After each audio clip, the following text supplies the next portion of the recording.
If you think you need a big budget to see the world, today's guest is going to flip that belief upside down. Today, we're going to break down how to travel without breaking your budget.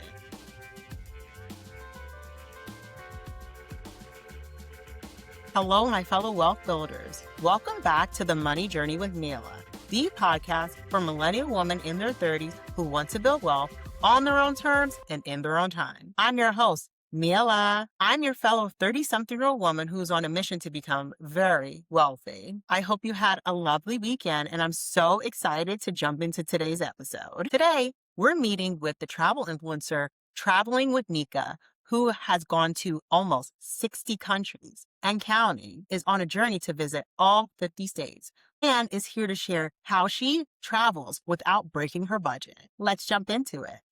So excited because this is a little bit different from what I usually talk about every week, which is budgeting, savings, investing. But today we're going to talk about budgeting for travel, which is so important because I don't know if you've been reading the news lately, but price of everything is going up, and especially for travel and flights, everything is going up. But I think that travel is so beneficial. And we have a wonderful travel influencer today who is going to share her tips on how to budget for travel without breaking the bank. So welcome. Thank you. Thank you so much. I'm so glad to be here to be interviewed by you today on your podcast. Thank you so much for the invite, and definitely two of my favorite topics, travel and personal finance. So I'm glad to be here today to share some tips about both of them.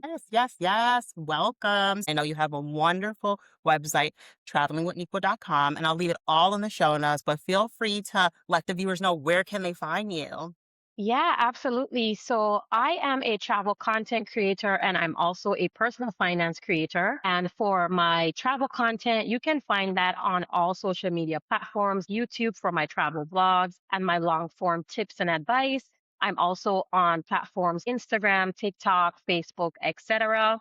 For the personal finance content, I am on Instagram, TikTok, and Facebook. And that is Traveling with Nika on all of the travel platforms, and then Financially Winning for the personal finance content. So definitely give her a follow. Okay, so first I want to start off with, because like when it comes to travel and also when it comes to personal finance, really like taking control of budgeting and taking control of your financial future, it has all to do with like shifting your money mindset and shifting how you approach finances and the way you handle money. So first question I want to start off with is, what was your relationship with money and travel Mhm. before you became a travel influencer? Yeah, that's such a great question. And I think that I always had a good money mindset when it comes to incorporating travel in my budget, even when I was a broke college student, going through undergrad and going through grad school. I would say rest in peace, Spirit, because Spirit Airlines definitely got me through a lot of those budget moments. I was traveling heavily on various budget airlines like Spirit. I always advocated for them, even as I traveled more and I expanded my travels abroad to different continents that Spirit doesn't fly to. But I was definitely using like Spirit Airlines a lot to be able to incorporate like those budget travel moments, even when I was not heavily, earning a whole bunch of money. I think one of the things that I always made myself understand is that I didn't have to have a whole bunch of money to travel. I still made those travel moments, even with not having a lot. And then also, I did grow up learning a little bit about travel hacking from like my mom. When I was younger, I know she would always be talking about using American airline points. And there was one time I was away at college and she was like, oh, yeah, I can, use the miles to get you a flight home and things like that. At the time, I obviously didn't really know that that was travel hacking. But now that I'm an advanced travel hacker, and we can talk about that a little bit later when it comes to points and miles. But now that I'm an advanced travel hacker, that's definitely something that I also utilize now. But in terms of my overall mindset, I always had the mindset of like, I can definitely still travel, that I was domestic travel in the United States or international travel, just by finding those ways to, save on travel costs. Great to hear, because I definitely feel like a barrier for a lot of like people and a lot of travelers nowadays is feel that we just see that everything is so expensive. So we have it in our mind that I can't afford to travel because travel is too expensive. We don't seek out or like take the time to think, okay, like maybe like I can use points or like travel hacking to actually book the trip. It definitely takes time and research as well. As I said, now in my current, journey with travel and personal finance, I definitely have a lot more disposable income. But as I said, 7, 8, 9 years ago, 10 years ago, I was still getting started with trying to ramp up my travel, if that makes sense, because I always grew up traveling. So I'm not new to travel. But when it comes to really expanding and going to different continents and traveling way more than I used to. One of the things that I did, as I said, was just focus on how can I reduce my cost. And I knew that it didn't have to be the fanciest flight or, the luxury 5-star hotel, even though I would still pick places that are obviously suitable to rest my head. I was always just trying to find ways. So if I saved money on my flight, for example, by using a budget airline, I knew I was able to then use some of the other money that I had budgeted to go towards an experience or an excursion or even like a nice meal when I did travel. One of the things I also did when I was younger is I definitely utilized traveling where I had family and friends. So, for example, in different states, I was like, okay, I can go to this state I've never been before, but I do have like, a cousin that lives there and they welcome me to come. And I know for some people, they're just kind of like, well, that's not really like a vacation if you're kind of maybe staying with friends or family. For me, it was more about getting to the destination and being able to save money. So that was something that I did a lot. And I still continue to do that as well if it works for my travel schedule. Yeah, that's a great thing to think about. Yeah, like being where you can cut costs and like save money, especially like Hmm. if you have family in the area who's willing Right. to let you stay with them. Like, so I love that you mentioned that. You talked about travel hacking and you've become more of an advanced traveler in like the past couple years. Question for you is like when it comes to planning, I know it's very like important for traveling, planning in advance. How Hmm. far in advance do you usually plan for trips and why? I think it definitely depends on the destination for me and how long I am planning to go to the destination. So just say, for example, like I'm from the Virgin Islands, that's in the Caribbean. If I'm planning a trip to go home, I don't need any planning. That's me going home, right? If I'm going to somewhere that I frequently travel to, I can just kind of go on the fly. However, if I'm planning like a destination where it requires like visas and all this coordination, hiring a driver, changing hotels. I would definitely plan that way in advance. One of the things with me being able to sometimes save a lot of money on travel, even now, is that I am planning way in advance. I am searching for flight deals, let's say 6 months ahead of time or even longer. If I know I have an idea of somewhere that I would like to go to, I can start tracking flights using Google Flights, which is actually one of my favorite tools for being able to just track flight deals and kind of get those moments where the flight drops. I'm already planning to go to this place, so I can easily go ahead and book that flight when I see that there's price fluctuations in my favor. Another thing that I do is that even if I don't know exactly where I want to go, one of the things that I do is I just let the deal determine the destination. So if I know that I want to travel to an international destination, let's say somewhere in Europe in the next 6 months, right? So I'll say, okay, well, I don't really know exactly where I want to go, but I know I want to book a trip. Let's say that's in November. I'm going to start looking on Google Flights and just start seeing like, okay, typically in November, where is a good European city or country for me to visit that would give me a bang for my buck? So there's sometimes where I just go based off of the deal at the time. That's great. Yeah. With Google Flights, I like have noticed that you Hmm. can like put like a flight in, like say, you want to go like in 6 months or in 7 months, Yep. and you can just like save that. It will Yes. actually alert you like the It will send you the email alerts, and it has a lot of analytics that a lot of people don't really realize, that you can track the flight prices. You can also track it from multiple airports as well. let's say you live in a city that has multiple airports. So let's say New York, for example. If you're thinking about flying to somewhere that is serviced by Newark, so EWR, and then also JFK, right? You can actually track the flights from both of those airports for international destinations. And then that way you're able to see, like, okay, where's the deal happening? Another thing that I do as well is sometimes I don't even fly from my current city location just because there's not always the best flight deals there. So people actually think that I live in New York City because I fly out from New York a lot, especially for my major international travel, just because I'm always getting deals in New York that is such substantial savings that I can take an easy flight to New York, pay, let's say, like $200, and I'm still saving on the international flight. So I always weigh the pros and cons of leaving from a different city as well, if that's something that can work with my budget. Awesome. And it's great that you mentioned that because like I've done that before because sometimes the city that I live in, like it's an Hmm. international airport, but it doesn't have like direct flights or it might just Exactly. be a little bit more expensive to transfer.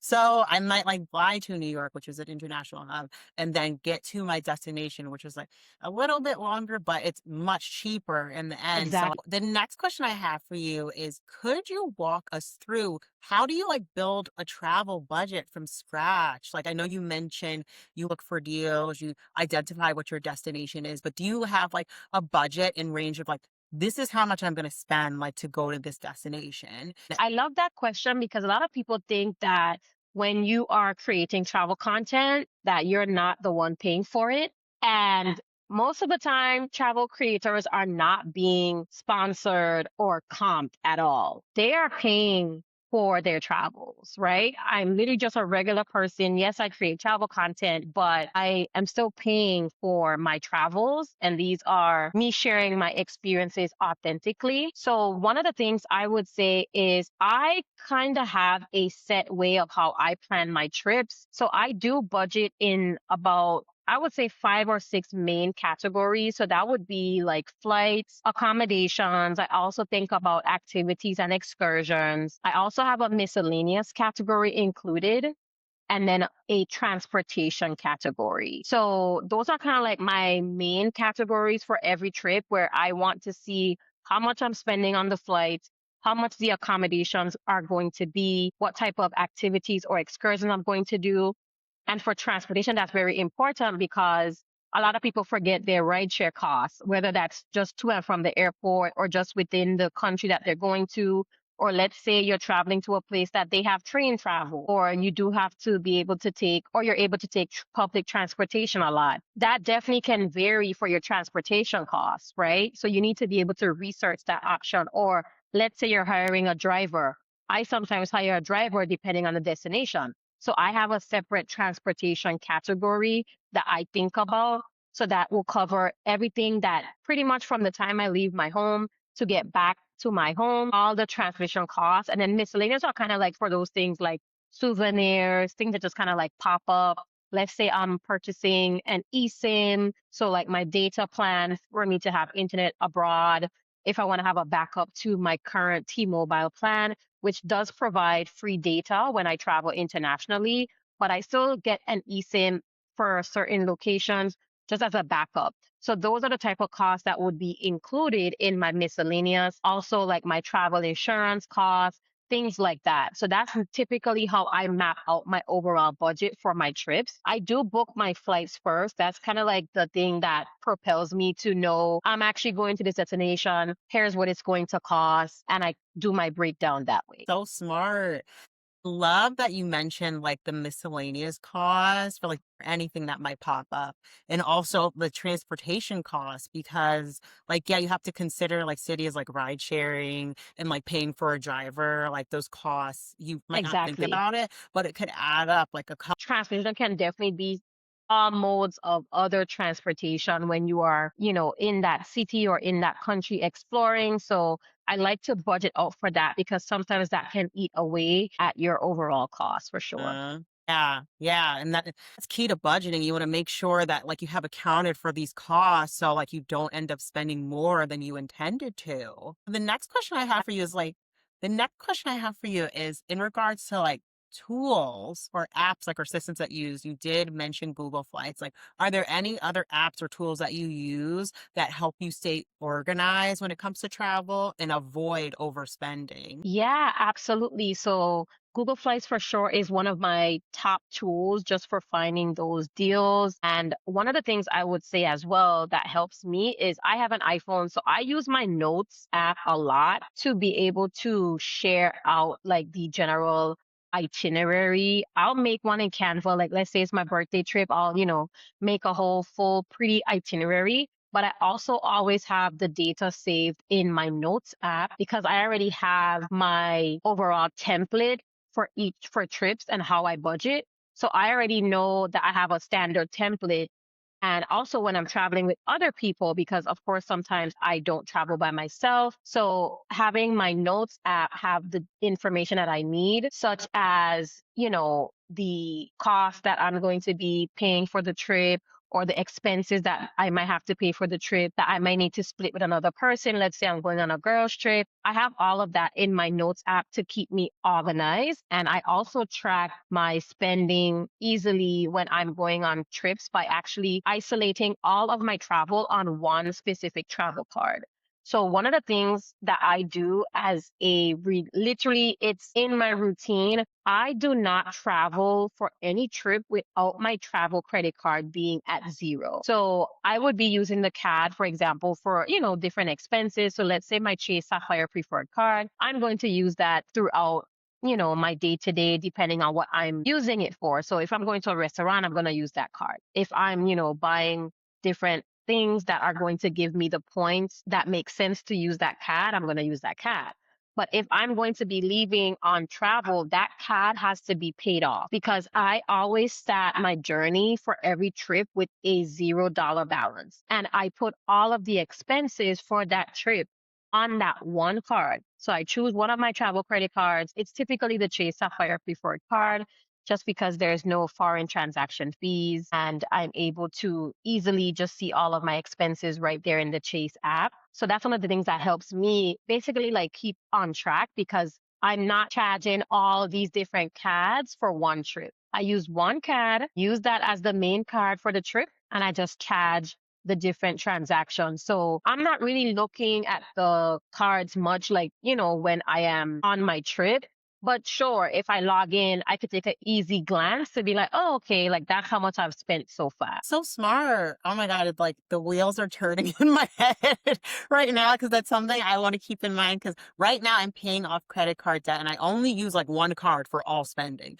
Other cards, not using, paying them off in full. But like I'm definitely Hmm. going to use that tip moving forward for travel because I do have a travel credit card. So Hmm. I love that like you have it at zero so you can easily track your expenses as you're traveling and like you're just looking at that Exactly. card. You don't have to Yeah. look at like And different views. exactly. And there's really no point in having all of these different expenses on different cards. So that's one of the things that I recommend as a way to manage your spending is if you literally start at zero as you're, taking your Ubers or, paying for things in the country or the city, if you're in the United States, for example, and you're just going to another state, whatever, wherever you are traveling to, just using that one card, you can obviously check it every few days between the trip if you want to just kind of like take a quick glance, but you're not going to have to be doing spreadsheets while you're on vacation.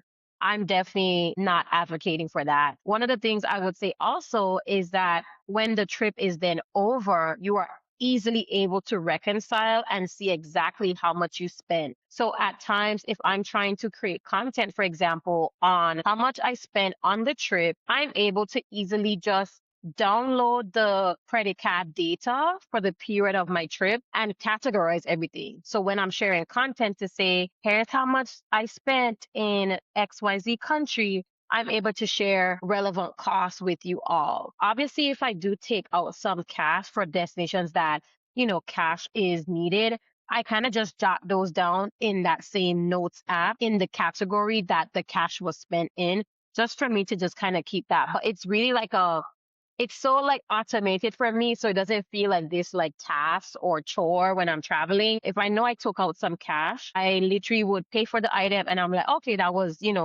euros. And I'll just put it in the category in my notes app immediately. And then obviously I would use that when I am reconciling as well, because that is money. That was also money spent. One of the other tips I would say is I also use an app called Splitwise when I am traveling with other people, because most of the time the default card is my card. One, because I do like, tracking everything accurately, and I just don't want to have to be getting Venmo and Cash App and Zelle, requests while I'm traveling with others where they're like, I put my card down and they're like, oh, okay, how much do I owe? Like, no, that's just too much. So using Splitwise, I can easily reconcile at the end of the trip to say like, okay, spent, our driver was $300. The person is invited to the group, basically is what it's called, like in Splitwise, and they can see all the expenses that I charged on my card that we need to split. And you're able to say, well, split this expense in, 50-50 or however amongst all the participants of the trip, for example. And I just have everyone send me their portion of the funds after the trip so that we're not literally being mathematicians like while we're traveling. Like no one really wants to have to do that. Oh, that's so smart. Yeah, you think about like just group trips because things add up, and then at the end Yeah, of like the trip, it's kind of a headache, like having to it figure out is. like who owes Who what. So paid it's for what? Yeah. yes. That's why like I just stick to my card is going to be the card that's being used. And I also get the points with that too. So I never complain about having to use my card, because I would say I only travel with people that are aware that, they have the funds to travel with me and they have budgeted their money to be able to afford, traveling. I would not recommend it if, there's people that may not have budgeted accordingly and then you are charging things on your card and they don't want to pay.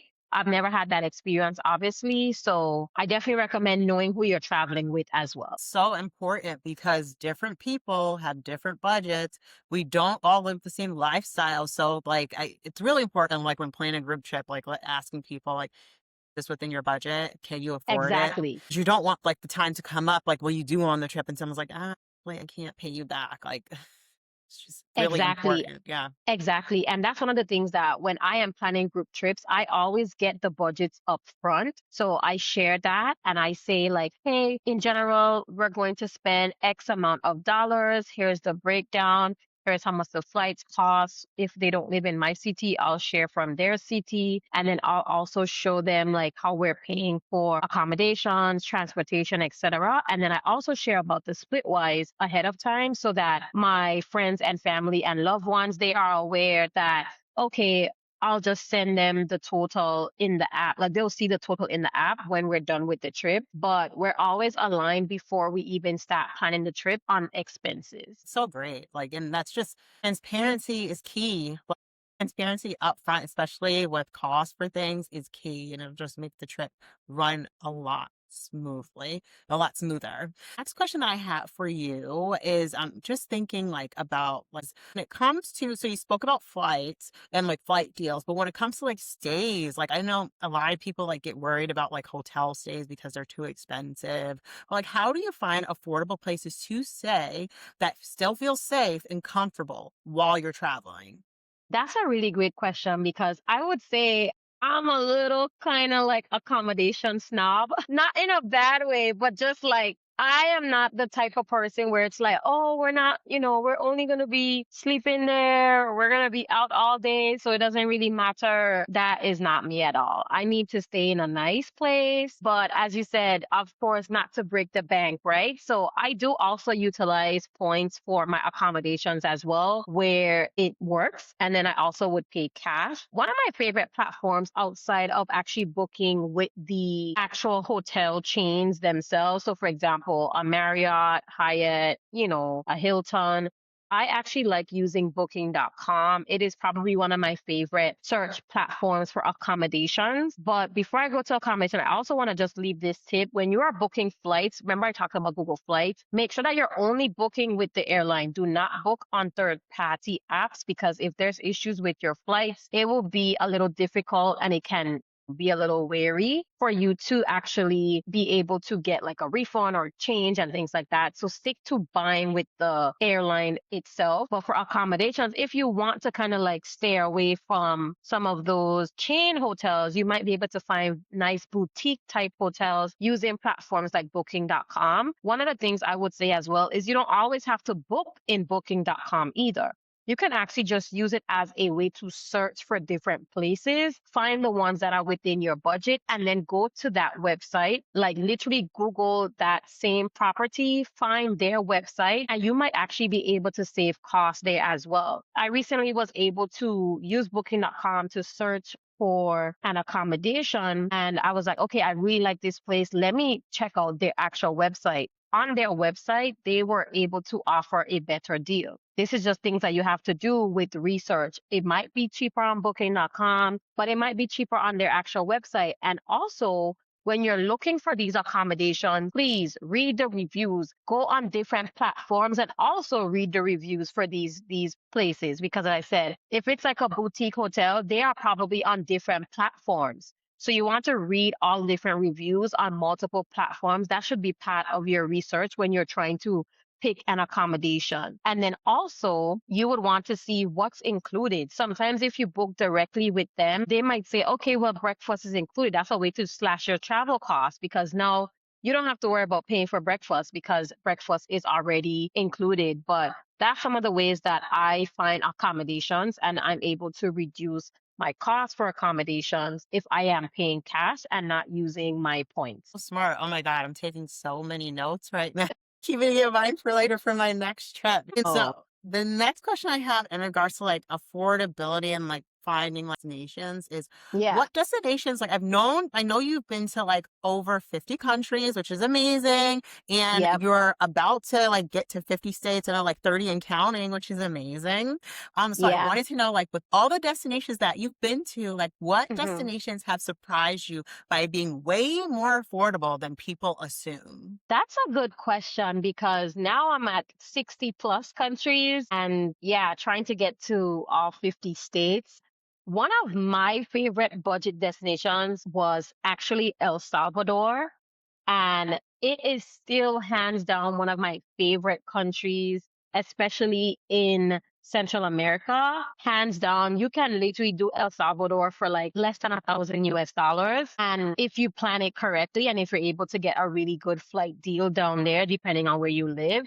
But like when it comes to like accommodations, the food, you can definitely get a really good steal in El Salvador. It's good to know. Yeah, I definitely that's on my list. Congratulations on getting to like over 60 countries. That's amazing. Thank you. Wow.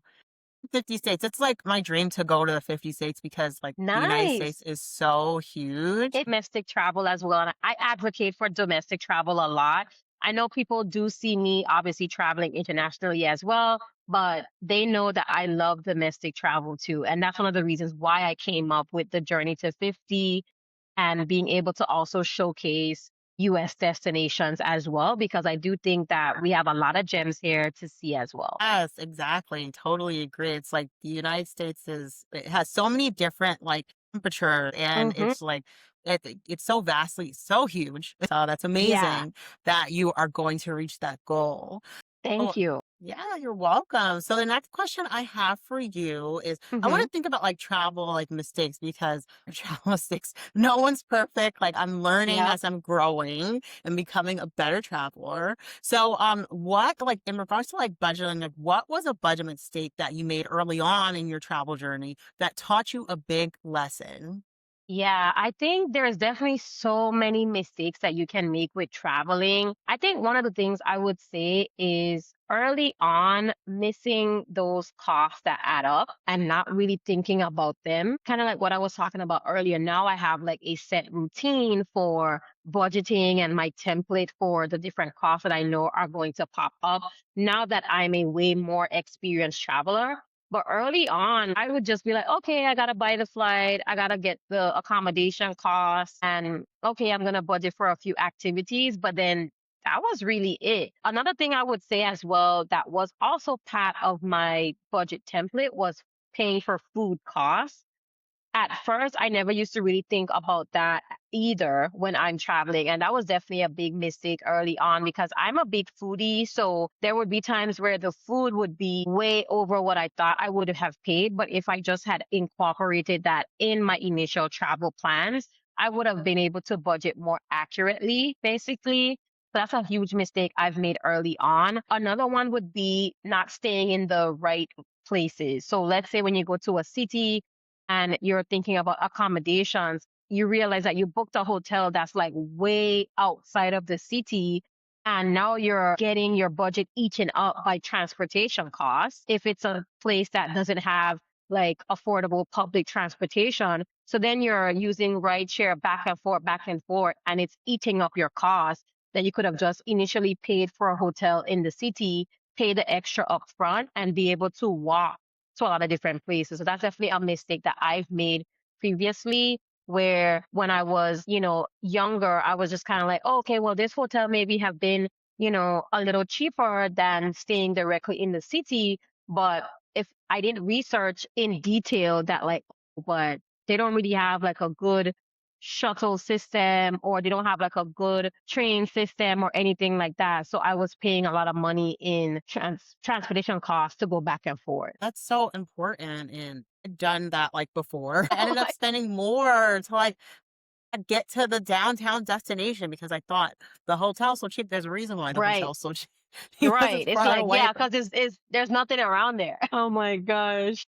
So, the next, like, couple questions I have for you are around, like, traveling, like, within your means because Hmm. traveling, you also have to think about lifestyle and your budget. So, when it comes to like balancing life and travel, how do you balance the desire to travel with real life responsibilities like going to work, paying bills, building savings? Like, how do you balance both? Yeah, I love this question because this now intersects, my two worlds, which is personal finance and travel. And one of the things for me is I share about my debt-free journey a lot because I want people to see that while I was paying off my $21,000 student loan debt during the 2020-21 period, and I became debt free in May 2021, I was still traveling prior to that, right? While I was in student loan debt, while I still had bills, while I still had different responsibilities and things that I needed to pay for. However, I always knew that travel was a non-negotiable for me. So one of the things is that I incorporated travel in my budget because I knew that it would work if I was actually just saving towards this travel fund. So now I have automated savings going into, I've been able to increase my automated savings going into my specific travel sinking fund. Previously, I was saving for travel, but I have been able to obviously increase that amount now. Of course, I've been debt free for over 5 years now. And by just being debt free, I've been able to have more disposable income to put into that travel fund.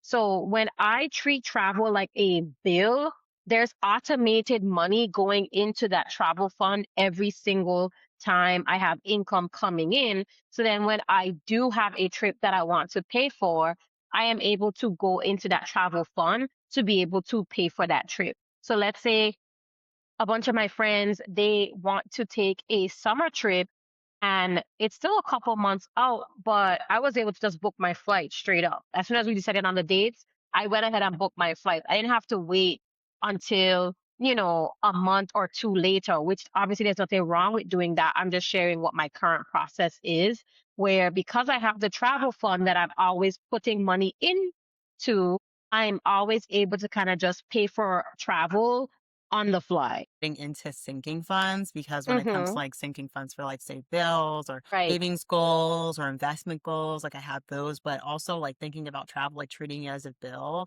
it like helps you Yes, kind of like set and forget it. Like you're putting money away, exactly. yeah, for that travel goal. So you like don't have to feel the worry about like how am I going to pay for this when you've already set money aside to pay for like upcoming travel or like your travel goals in the future. Exactly. And one of the ways I also just add to that outside of maybe those automated amounts is if I get any type of money that just kind of comes up or some extra side hustle money, I'm going to think about how I can break that up to also add to my current travel fund. So I earn money a lot with bank bonuses. And basically, what that is, banks are paying you money to become a customer. They are going to offer you $300 for opening an account with them, making a deposit, and following all the requirements that they have within sometimes a month, 2 months, maybe 3 months, they'll give you this lump sum money. When I earn that money, I'm able to say, okay,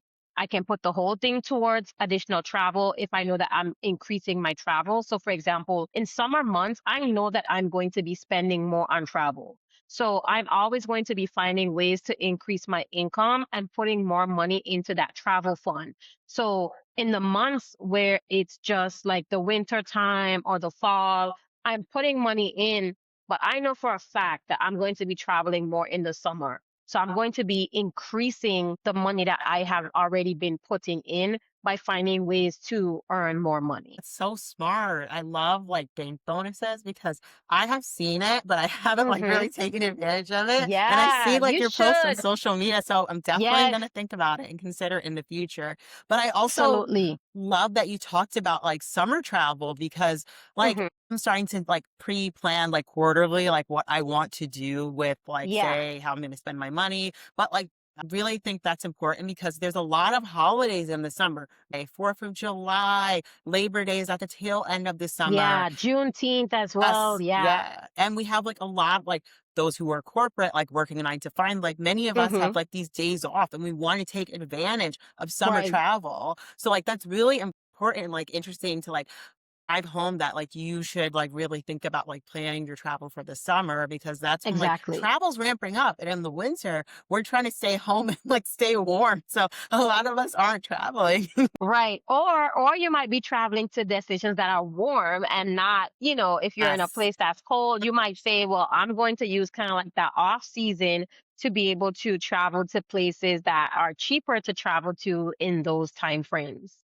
Yeah, that's really important as Yeah. well. So the next question that I have for you is thinking about like setting boundaries because like you Hmm. spoke about like group travel and making sure like there's that transparency that comes with group travel. But like how do you set boundaries with like friends or partners when their travel budgets like don't align or like when their travel like philosophies I would say like don't align with like yours? Like how do you balance that? Really good question. And I think that I am at a stage where I do a lot of solo travel as well. So at any time where traveling with someone else, whether that's my partner or friends and family, if it just doesn't align, whether that it might just be their schedule or they're not as interested in going to XYZ country or XYZ state or wherever I want to go, I would literally just plan the trip and go myself. However, if it is something that we both want to do, or it's a group trip and it's, friends and we all want to go to this destination, I have those conversations up front about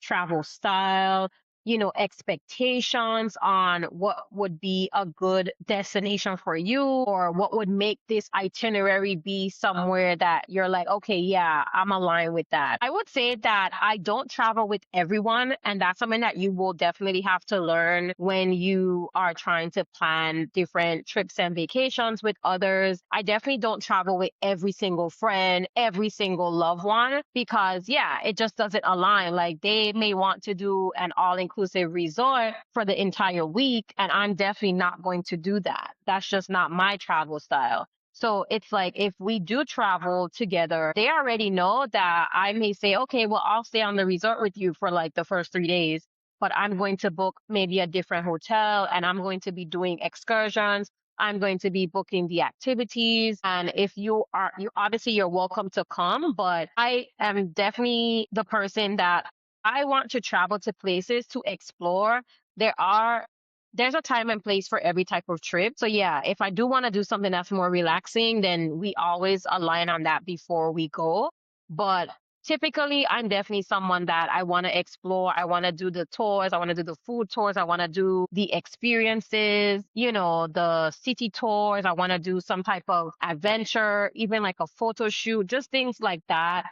I incorporate in my travel. I want to do a cooking class. So if that's not really your vibe, most of the times I'm probably just not going to travel with you, and that's okay. But you mentioned that like just communication up front, having Absolutely. that clear communication, making sure that you have that alignment because like just being open and honest about like your expectations are can only help them understand like it aligns with what they want to do. If it's something that they don't want to do, then like it's Exactly. fine. You don't have I love that you mentioned solo travel. And that's something that I Hmm. want to get into next because like here the money journey with Mila. Like I Yeah, want to share tips and tricks on how women can become wealthy, like financially. But I feel like so with solo travel, that can only help like foster your relationship with yourself of becoming independent. So do you have absolutely. like any tips on like how how you prioritize solo travel? Yeah, so I made a conscious decision about 9 years ago. My first solo trip was a domestic travel destination, which was New Orleans. And it is definitely still one of my favorite cities in the United States to visit. I actually recently revisited New Orleans and I was like, yeah, this was even the first time was good and the second time was even better. Like I love this place. And I had went back years, it was years and years later. One of the things for me is that I recommend people to start doing things in their own city before they start trying to branch out to do solo travel. Even when it comes to going out to eat by themselves or doing activities by themselves, start doing those things slowly. Even if it's every quarter, say, okay, I'm going to try out this new restaurant in my city. Don't go with your partner. Don't go with a friend. Don't go with a family member. Just say, I'm going to just have this intentional time for myself. Solo travel is something that, as I said, I discovered pretty much like about 9 years ago officially, where I've done, going to conferences and things like that when I was in college, etc. But that was kind of my first time truly planning a true solo trip with just myself, not going to visit anyone, not knowing anyone in the place, planning out my itinerary, planning out my activities, and just going by myself. But you have to start small within your comfort zone in terms of your city. So you also might then want to eventually branch out to the neighboring city. So let's say you live in a destination that there's definitely other cities or states that are nearby. You might say, okay, well, I'm going to take a 2 night trip as a staycation in a nearby city that I'm still close to home. Let's say you're 2 hours away or an hour away. That just kind of gets you a little bit, start to be a little bit more out of your comfort zone to start doing those staycations, staying a night outside of the city, things like that. That's one of the things that I definitely recommend to kind of get yourself started and basically like wet your feet a little bit. I love that. Yeah, because I feel like a lot of us, a lot of women are like scared to like solo travel because like you're doing it by yourself, and like a lot of people Right, are used to just traveling by themselves. So I love that you right. mentioned like just starting off small and doing things locally because like you might not think like, oh, maybe I could do a staycation or maybe I could go out to dinner by myself. And like that's just a Yeah, great way to understand like what you exactly. love and like what some of your interests are. But like some rapid fire questions for you. So like what is your go-to cheap meal when you travel? Oh my God, that's a cool question. So I would say I have this thing where I do try different fast foods when I travel internationally. So for example, I would go to like a McDonald's or like a KFC and just try it to see what it tastes like because I actually don't eat those at those places in the United States. But for some reason, when I travel abroad, they have different menu items, the taste is different and it's normally a very cheap meal. I don't include it in my itinerary, but let's just say I'm coming back from, a long day of excursions and I don't really want to do the whole sit down in a restaurant to eat a full blown meal. I might just, pop in at 10 p.m. at night and going to the McDonald's for a little cheat and a cheap meal when I am traveling internationally. So that's when I would say just kind of doing like one of the fast food chains. Love that you said that because like ever since I started traveling, I remember when I was like Asia and I went to Paris, I went to like McDonald's and then I'm like, I do travel. I go to a McDonald's. Last year I went to Spain and like me and my friend shocked at how cheap everything was.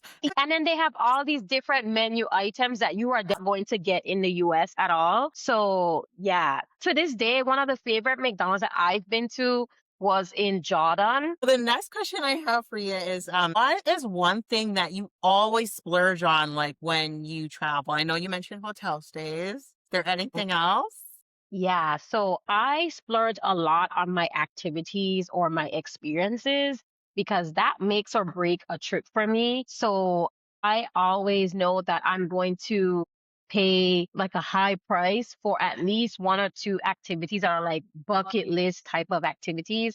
Perfect example is I've done like paragliding when I went to Brazil. That was something high on my bucket list. I knew I would have to be paying, it's not like a $50 type of activity, right? So for me, I want to definitely always do something that's like adventure driven or surrounding food. So for example, if there's a food tour and it's $150, I think it's worth it. I'm going to splurge on that for sure. These activities like they might like cost a little bit extra but or they're within your budget, but it's just like Yeah. the experience at the end of the day. It's something that you're going to Exactly. remember. Yeah, and honestly, going back to what I was saying earlier about like the budgeting, that is definitely one of my core budgeting categories. So I always think about those high ticket items, for example, that may cost more, but I include that in my budget upfront because I know like, okay, this type of experience is going to cost me 250 versus something else is going to be an entrance fee of $25, right? To go to like a museum or something like that.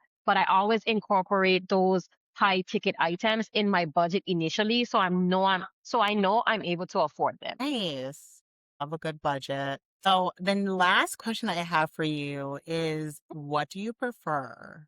Carry on or a checked bag when you travel? My gosh, this is so hilarious because I see the carry-on warriors all the time talking about, oh, you can do 2 weeks in Europe, Euro summer with a carry-on. I'm not doing that. So I'm gonna check a bag. Yes, I'm gonna check a bag. Don't get me wrong, I do trips with just my carry-on. So for example, when I know that I'm doing a quick weekend getaway or I am using like a budget airline, I am going to use like my personal item bag to save on baggage costs. But again, it has to make sense for the destination and for the airline that I'm traveling on. Most times I do check a bag, especially if I'm going for a long time. If it's literally just a few days, then yes, I am going to just do a carry-on.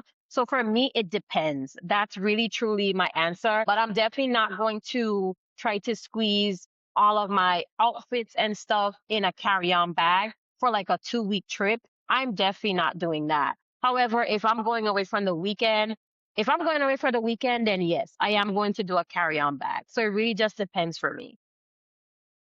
Great. Yeah, it's definitely like sometimes like I get airline status, so I'll get upgraded and I could like check my bag. So I'm like, ooh, I'm checking my Exactly. bag today. Absolutely. Exactly. And I do that too. And that's another thing about having, status on airlines, like you get free perks. So sometimes it doesn't even cost you to be able to check your bag. Or if you're going to certain destinations, some airlines offer you even two check bags. I'm never going to check two check bags because that's definitely excessive for just a vacation. But I definitely would have my carry-on and also my checked luggage. And I always have my luggage scale so I can weigh my bags before I even get to the airport. So I know I'm not overweight and I'm in line with the airline policies. Love that. Ugh, that is such a good hack, like having a Yes, scale. Cause like when you get to the airport, you might think, oh, this isn't gonna weigh a lot. And then they weigh right. it. And then you're there in the airport, you're there unpacking all your stuff in front of everybody. Like, no, like, oh my gosh. Like, don't get me wrong. I've had to do that at some time, like at some points, if I ended up wanting to check a second bag or something like that. But most of the time, I already weighed my bag prior to, and I can definitely send you over my Amazon storefront actually. So you all are able to go through my recommendations for my favorite travel tools and gadgets that I use as a frequent traveler because I share all of my recommendations there as well. Nice. Leave everything in the show notes, everyone. Be sure to view the show notes to get some special discounts and surprises. So, I want to thank you so much for visiting us today and just sharing your knowledge on budget travel. So valuable. This was such a fun conversation. Yes. And it's so great to chat with you. You said it before where you can find her on all social media platforms, but feel free to let my viewers know again, where can they find you? Yeah. So I love all of that. Honestly, being here, sharing with you all has been a pleasure. I am on all major social media platforms. So for Traveling with Nika, that's Niqua, Traveling with Niqua. I am on YouTube, Facebook, Instagram, TikTok. And for my financial content, that is my business, Financially Winning. I am also on Instagram, TikTok, Facebook, and no YouTube for Financially Winning. But who knows? That might be something in the future. But that's where you could basically find me online. I also have my Traveling with Nika platform and my website that you can check out. I have a travel ebook that you can also purchase, and you will find that on my website as well. And that is over 100 different travel tips, hacks, and strategies to help you travel more. There's tons of value in that ebook. So I highly recommend you guys checking out my website and purchasing a copy if you think that that is something that you are going to need to plan your upcoming travels. And viewers, I also want to mention that I did download her ebook and I find it so valuable. It's something that I look back at when I am traveling, and I definitely will continue to read as I continue to up Thank my travel you. game. You're Thank you. Thank welcome. you for your support. I'm so glad and happy we had this conversation with you. Everything that we talked about is going to be in the show notes, so definitely check it out. And if you have any questions, comments, or suggestions, feel free to email me or leave it in the comments, and I'll be sure to answer. Thank you. And be sure to tune in for next week's episode of The Money Journey with Mila. Bye for now.